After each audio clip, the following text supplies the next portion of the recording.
Welcome, everybody, to another episode of Strife's Sanctum. My name is Citizen Strife, and this week I'm going to dabble in a series that I really should have gotten around to long before this. That being Shantae. And really, this kind of came out of nowhere for me over the last couple of months, because this was something that I'd heard about, but I'd never really ventured into and watched people streaming it. And then I saw a friend streaming it and really understood what was going on and was just like, all right, I'm going to check this shit out and see what's going on. And to my surprise, this is really, really, really freaking good.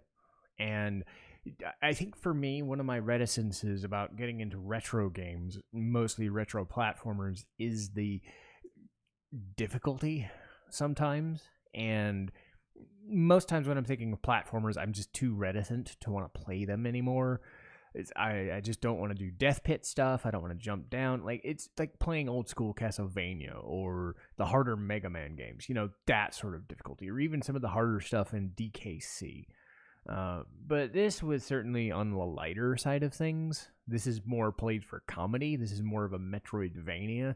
And the death pits and the spike stuff and whatever is kept to a bare minimum throughout the series. And I was like, okay, let's see where this goes. Would this be more my speed? And a lot of it comes down to the music, which is really freaking good. The comedy, which is hit or miss, but is usually just played for stupid, which is always good. And the characters. And I've said that mostly the last 5 or 10 years or so, I'm not really into gameplay anymore. I'm into the characters and their stories. And for a platformer, this does what it needs to do. And it really does come down to Shantae, Risky Boots, and some of the other dorks that are kind of inhabiting this like, not Middle Eastern, but Middle Eastern / Southeast Asia kind of vibe. And like these island nation things, and just the vibe that it's of exploration. And again, I'm not always into exploration as a concept, but the melding of the stuff I know from Metroidvanias to the anime aesthetic, which is very apparent in this, to just this weird kind of energy that this provides. Now, Half-Genie Hero is I want to say it's either third or fourth game. I'm going to say, because they had one on the Game Boy Color of all things, but then they took some time off to do, they couldn't make another one for the longest time. So the producer, Matt Bozon, the director, just couldn't really get a game off the ground for a while. They ended up coming back with Risky's Revenge, and this was kind of their first more modern version. Half-Genie Hero was kind of the most popular one. They've released a couple since. There was one called Seven Sirens, which was fine, but we'll get to those games when we get to them. But Half-Genie Hero was the one that I saw on a stream recently, and it does some things that are different from the Risky's Revenge and Seven Sirens, but it also does enough that it's sticking with all of the ideas. A lot of these are kind of in their own storyline and stay in storyline, but they're all self-contained, so don't feel like you have to mess around with the whatever threadbare story there is to enjoy the gameplay side of it. What sets Half-Genie Hero apart is it's very stage-based. Risky and Sirens was more go in a place, do the Metroidvania thing. You have your stages and you have your main hubs, but you also have, you find an item that gets you to go digging deeper into a thing. This is more go to a place, do the thing, do it, and then collect collectibles later in different stages. You can always go back, but the aura of the stages was not so free-flowing and whatever to go do the thing. You were always in like, this is the stage we're at. This is the next part of the stage we're at. This is the next part of the stage we're at. You can see where I'm kind of drawing the line here. What really does set this game apart, though, is the music, which I will get to. But we'll start with Shantae herself. Now, she had a different voice actor in the voice acting apply, I guess, in the second game, Megan Glasser. But the more recent games have been voiced by Christina V. And if you know anything about my channel and any of the reviews I've done, you'll know I've talked about Christina V a lot. But yeah, she was Velvet in Berseria. She was Darkness in Konosuba. She's done tons of music. She's done some music for River City Girls, which is also done by WayForward. So I'm gonna get to talking about River City Girls someday, and thank God I want to talk about it. But yeah, Christina's been doing stuff for over a decade. She's been doing music. I mean, she did a cover of Bad Apple from one of the Toho games that was really fucking popular. So she's great. Suffice it to say. And what really is cool about this was not only that she does the Shantae voice, and she does a couple of lines here and there, but the voice clips when she, gets hurt or does the transformations and stuff. But she even sings the theme song to this. And nothing else, if you see this game or have heard of this game or any of the collaborations she's done on YouTube, she's done the song Dance with the Danger, I think it's called, or Dance in the Danger. One of those names. But I was really floored by it. I mean, I've been a fan of hers for a while, but it really sets the tone. And the music really does. And I think what separates this game from Sirens is the fact that Jake Kaufman did this and had a real sense that this was a Middle Eastern, Southeast Asian kind of vibe, Persian vibe, because she's a genie. Her character is a genie. You're supposed to have the Middle Eastern vibe. That's what this is from. It's like Aladdin. He's like, you can't have Aladdin and have it set in the fucking frozen north of fucking Canada. It doesn't work. I feel that some of the songs in Sirens didn't really fit the mold because they were trying too hard to be like techno. And I mean, you can have techno and metal and shit, but you still have to have like this mystical, crazy vibe of this other fucking world that I'm not used to. That sort of experimentation and fantasy, and this hits it in spades. So a lot of the theme songs for Shantae or her various cohorts, the song for Risky Boots, are really fucking good. One of the best songs in the game is actually more of a Castlevania homage than anything. And it's, I believe it's in a part known as the Hypno Baron's Castle. And it's essentially beat for beat a Castlevania song from the 2000s, right? And it's just, oh god, it's so good. So normally I talk about plot and characters first, but I had to get the music stuff out of there first because I was like, yay, you want to start with this one because the music is great. But anyway, Shantae is always being pestered by Risky Boots, this female pirate. They have this like weird relationship. Like Shantae wants to be her friend, but Risky doesn't. And Risky's always doing shit, and Shantae has to stop her. And it's almost like Sonic sort of wanting to be Dr. Robotnik's friend, or doing the thing where he never kills him. He just stops him every time, and then they begrudgingly become like not friends, but always seem to work together. It's that sort of relationship, and it works. Most of the time, Risky's also voiced by Christina too, which is weird because it's the same person doing two voices that are almost the same, but whatever. They're not related. But Shantae is tasked with finding pieces for a dynamo because they get attacked by Risky, because they always get attacked by Risky at the beginning of the games. That's how this shit works. And for once, Risky's actually the main villain rather than just an annoyance half the time. And she's trying to do these weird things with these other weird barons and people that are trying to mess with mermaids and stuff. And every stage just has its own kind of vibe to it. But Risky's whole thing is she has pieces of a dynamo. She wants to create this killing machine and stop the genie realm and whatever. But Shantae needs to create the dynamo to help the city of Scuttletown keep everything working like a perpetual energy machine sort of thing. So while she's trying to do that for her crazy uncle, who's the kooky scientist inventor type, the Professor Farnsworth type, she's got her friends Sky, Roddy Tops, and Bolo around to do things. It's cool that like Sky is her main friend, and Sky is her whole job is to fly Shantae places to start levels. It's kind of neat. But the main mechanic, as far as the platforming goes, is a typical platformer. Jump over cliffs and do the thing and climb up the thing and do, scurry and crawl and climb.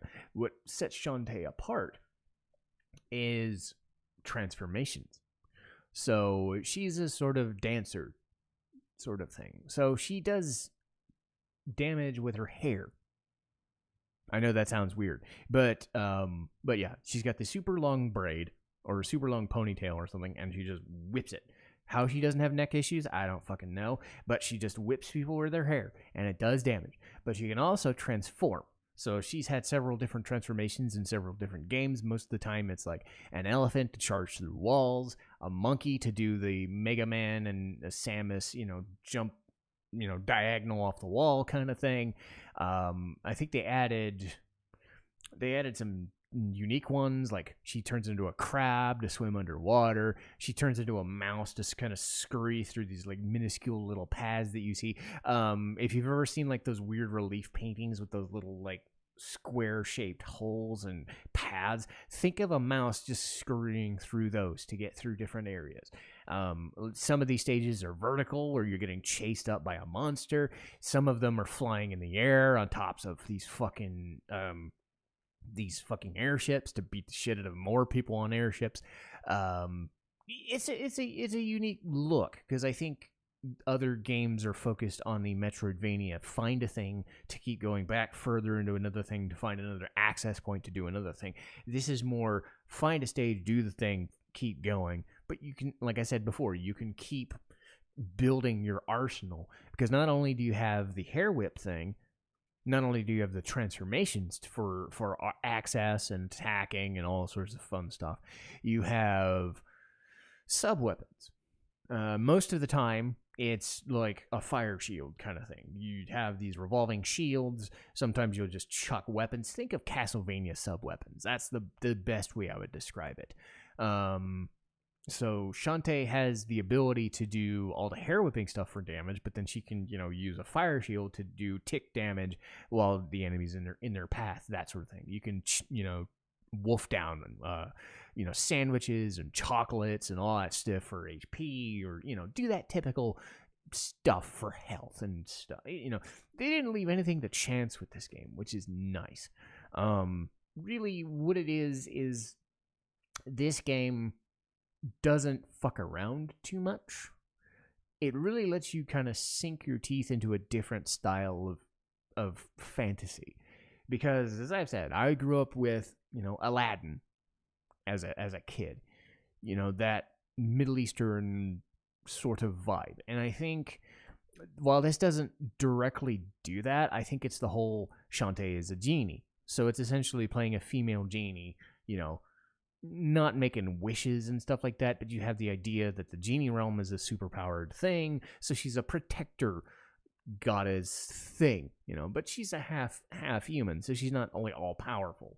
So Shantae's whole thing is she's trying to stop Risky from doing the thing, but she's a super nice girl, which gets her in trouble because she's kind of stupid, but then it lends itself well into the comedic aspect. This is not a game that you're supposed to take seriously. It's a fun game, don't get me wrong, but if you're trying to do something super serious like a Mega Man X, no. It's more in line with something like Donkey Kong Country or Mario, where it's comedic and jokey, and you're not supposed to just worry about things. This is a game that you pick up and you have fun with, and you get a good 5 to 6 hours with it. And the coolest part about Half-Genie Hero, is that they've built on it. And they've built on it more so than they built on, say, something like Seven Sirens. They ran a Kickstarter, and they even had it where fairly recently you were able to do campaigns as Risky Boots herself.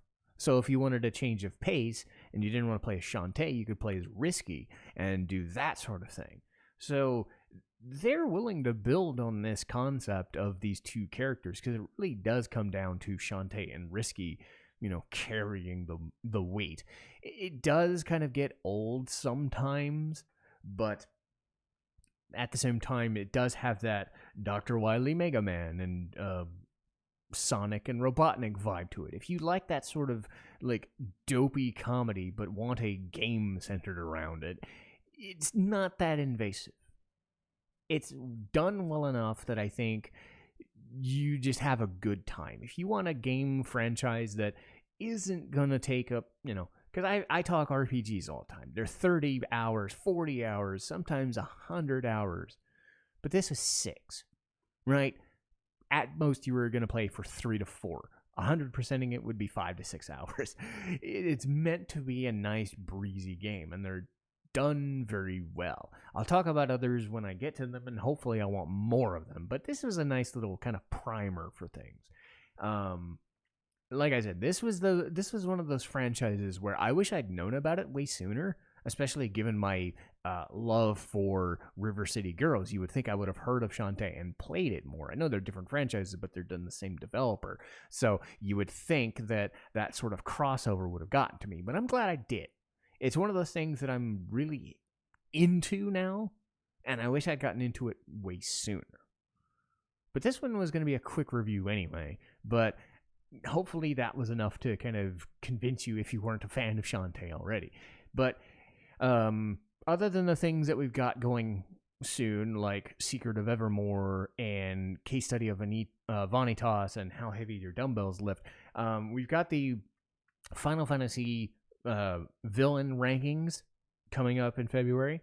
As I said before, it's going to be about any of the main villains of the main non-MMO games. I'm not an MMO guy, so bear that in mind. It'll just be the mainline single-player games. So think Kefka, think Sephiroth. But it can also be Exdeath and Gilgamesh, or Seymour and whomever, So the final bosses and the main henchmen, at least the ones that have the highest profile.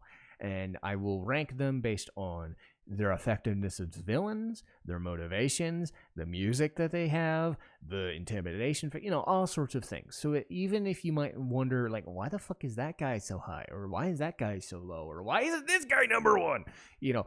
Bear that in mind, that it's not just about them as a whole. It's about a lot of different factors that I'm kind of weighing on the fly and thinking, you know what? As an overall package, this character deserved to be higher than this guy. It's probably going to cause some concerns, but whatever. Anyway, after that, we're going to do Phantasy Star 4. This was a game that I really, really, really, really enjoyed. This was Sega's answer to RPGs, and they did a damn good job. It took them 4 games to do it, but they finally made a very fucking good one. The first one's really good, but the storytelling in those first 3 games is kind of basic. And 2 has these weird dungeons that are kind of like mazes and shit. Phantasy Star 4 is one of the best RPGs ever. So I'm glad that gets its due as its own review. But that'll do it for me. This was a nice little short one. So I'll see you guys next time.